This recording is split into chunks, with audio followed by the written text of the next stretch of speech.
शाळेचे नाव आहे new English school Matond, taluka Vengurla, जिल्हा सिंधुदुर्ग. आमची थीम आहे व्होकल फॉर लोकल.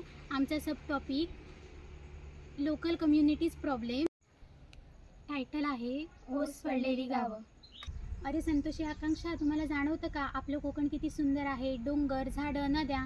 पण आता गावात किती माणसं उरली आहेत? बहुतेक तरुण शहरात गेलेत. हो ना काजल, शहरात नोकरीच्या आणि शिक्षणाच्या संधी जास्त उपलब्ध आहेत, म्हणूनच सगळे तिकडे गेलेत. परंतु गावातील शेती, मत्स्य व्यवसाय, कारागिरी सगळं थांबत चाललं आहे. अगदी खरं. आमच्या शेजारचं घर आता बंदच आहे, कारण सगळेजण मुंबईला गेलेत.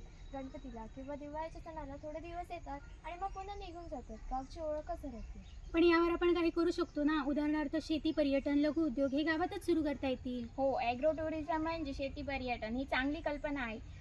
शहरातील लोकांना गावातील जीवन अनुभवायला आवडतं.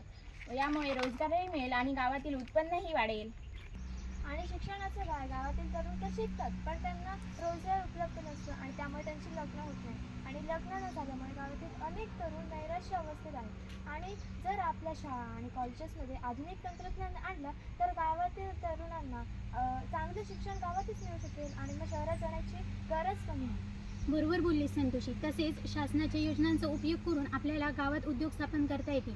जसे की कोकणी पदार्थांचे पॅकेजिंग, हातमाग उद्योग, नारळावर आधारित उत्पादने, काजू फॅक्टरी, पोल्ट्री फार्म. आणि सगळ्यात महत्त्वाचं म्हणजे आपल्याला स्वतःलाच गावात राहून काहीतरी घडवायचं आहे. आपणच आता बदलायची सुरुवात करायला हवी. अगदी बरोबर. आपणच आपल्या शाळेत गाव वाचवा हा उपक्रम चालू करूया आणि शाळेतील सर्व विद्यार्थ्यांना या सहभागी करून घेऊया. वा, हीच खरी उपाययोजना. तरुणांनी गावाकडे वळावं आणि कोकण पुन्हा बहरून जावं. बेलथॉन 2025च्या निमित्ताने आम्ही एकच संदेश देऊ इच्छितो की आपल्या मातीशी नाळ जोडली तरच आपलं कोकण फुलून येईल. धन्यवाद.